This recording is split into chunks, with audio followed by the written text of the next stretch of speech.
It is remarkably easy to spend our life waiting for a different version of life. We may be looking forward to a change in our career, better financial freedom, greater health, or simply an answer to our prayers. Maybe we are simply waiting for a life that is less demanding. There is nothing wrong with looking forward to something new. After all, hope gives us something to look forward to, and goals give us directions for our lives. But there is a hidden danger in continually looking ahead. We can become so focused on the life we are trying to create that we fail to recognize the life we are already living.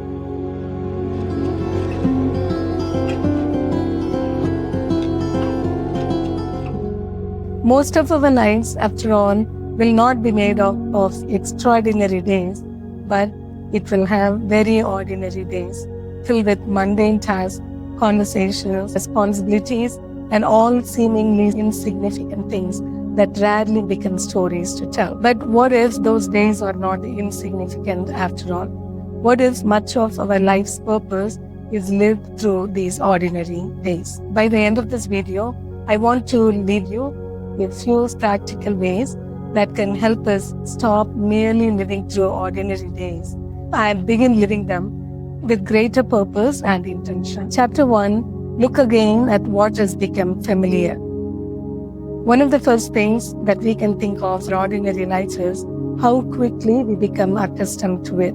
Human beings are remarkably adaptable. The very same thing that gave us so much excitement when we first saw it has over time become very mundane. There is no excitement about it. There may be things in your lives like your job, your family, your children. These are answers to the prayers that you once prayed for, worked for, and deeply cared for. Yet, over time, the same life that you once desired has become a routine. At some point, what was once extraordinary has become very familiar, and familiarity can make valuable things almost invisible. That does not mean that we are ungrateful. It simply means that sometimes we may have to look back at our life, because today's ordinary moments may one day become the memories we most cherish, the people we are with on a daily basis. Even though now it seems ordinary and mundane, there will be a time when you fondly look back and cherish these days. Life changes quietly.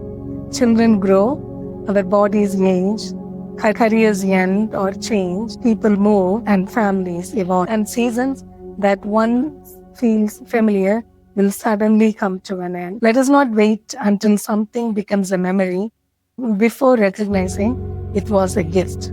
That does not mean pretending that difficult things are beautiful when they are not. Some seasons are genuinely hard, but gratitude and difficulty can exist at the same time. We can acknowledge what hurts while still recognizing what is good.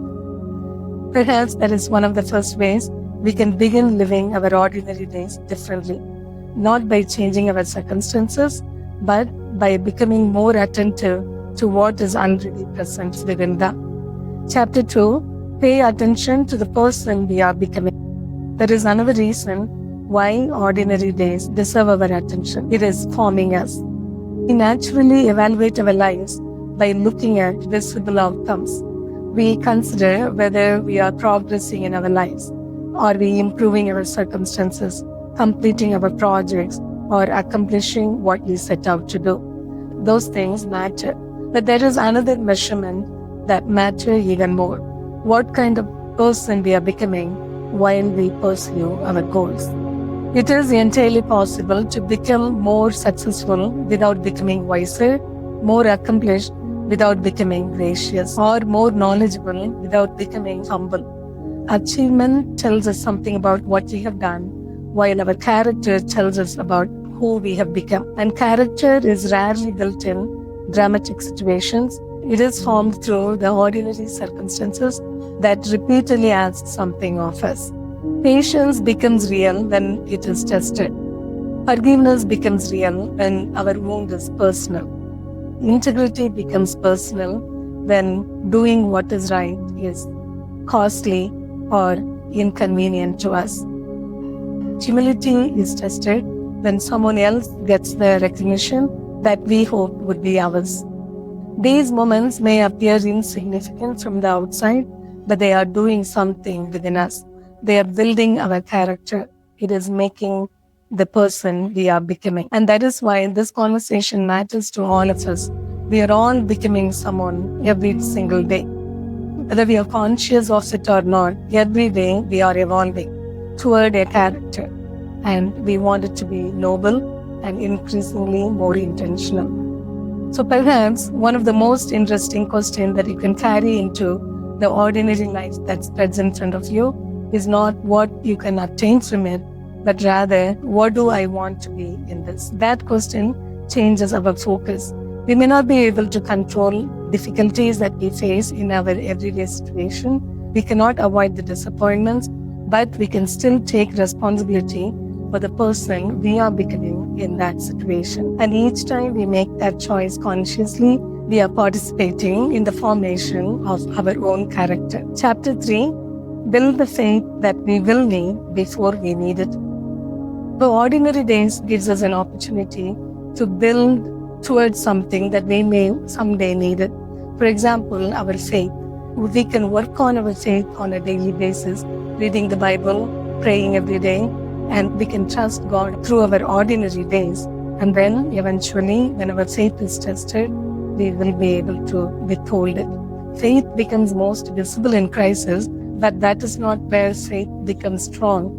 Faith has to be built on a daily basis so that you can become stronger every day and you can sustain the difficulties life may throw your way. Think of a large tree swaying in the wind. Most of what is holding up that tree is invisible. Before the storm arrived, the tree was establishing roots deep down that helps it withstand the storm. Just the same way, our faith has to take roots so that we can sustain any crisis life may throw our way.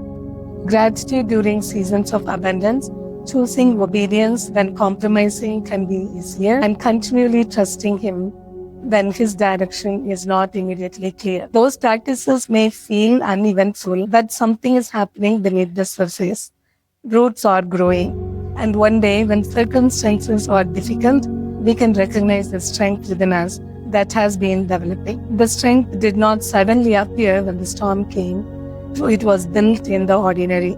So let us not underestimate an ordinary morning with God. It is not simply a spiritual routine. We are developing our relationship with God. We are strengthening our faith. Chapter 4, stop treating ordinary life as a waiting room. There is another habit I think many of us fall into without realizing it. We postpone life. We postpone rest until work is finished. We postpone our enjoyment until the weekend.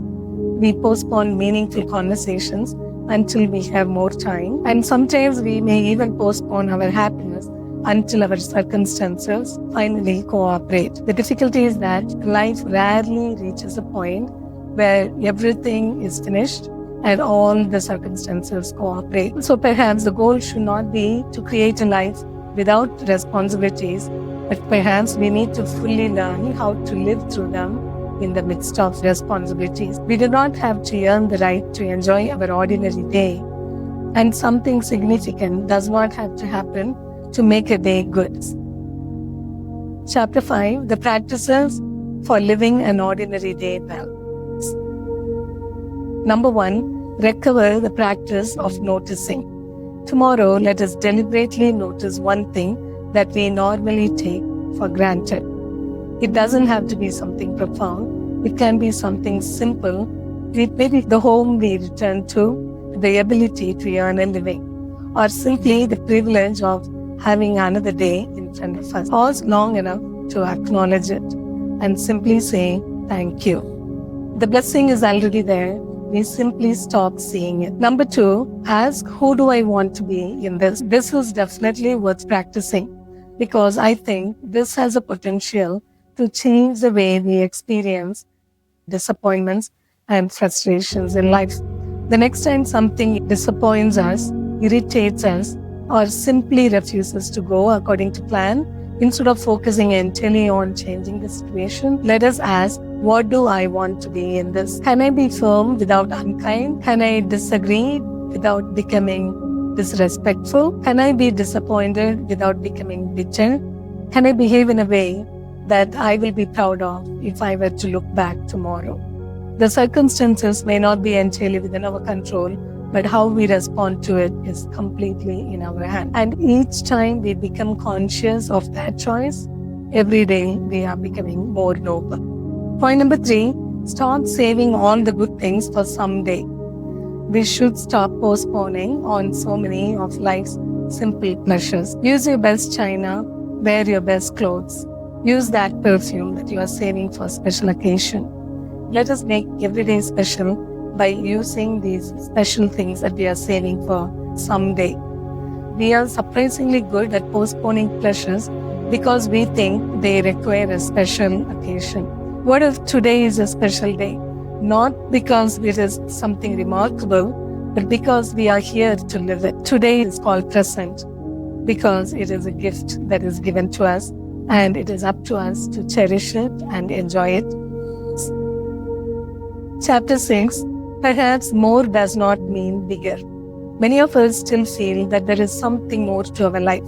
I certainly do. And I hope we never lose that sense of possibilities. There is nothing wrong with wanting to grow, improve our circumstances, or pursue opportunities that require courage. But perhaps we should occasionally examine what we mean when we say we want more. More does not always mean something bigger. It sometimes more means deeper.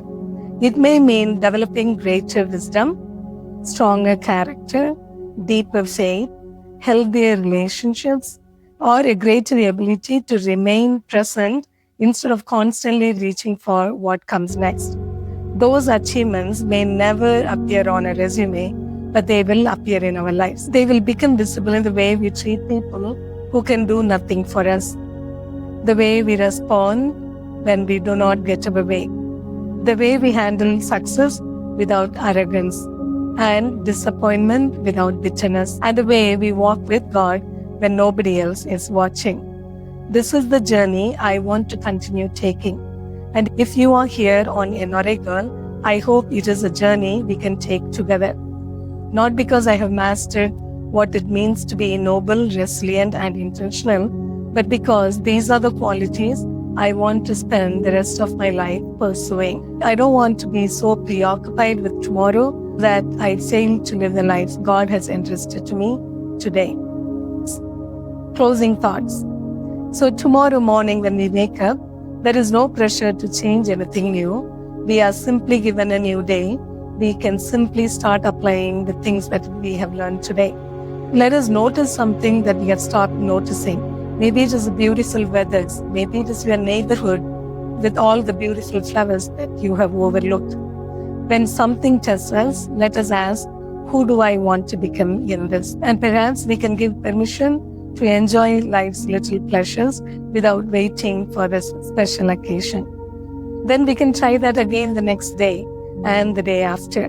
Because this is exactly how lives are built, not primarily through a handful of dramatic or extraordinary moments, but through thousands of ordinary decisions about how we think, how we respond, what we value, who we love, how we walk with God, and what kind of people we are becoming. Our ordinary days are not lesser days. They are the days where our characters are being formed. Our faith is putting down its roots. Our relationships are being strengthened. And our habits are quietly becoming our way of life. Let us not become so focused with the life that we are trying to build that we overlook the lives that we have already been given. I don't know about you, but I want to pay closer attention to that person I am becoming. I want to keep becoming noble in character, resilient in faith, and intentional in my living. And I hope you will continue on that journey with me. Let us not merely get through our days as if we are sleepwalking, but let us learn to live them well. Until next time, let us live thoughtfully. You're not a girl with love.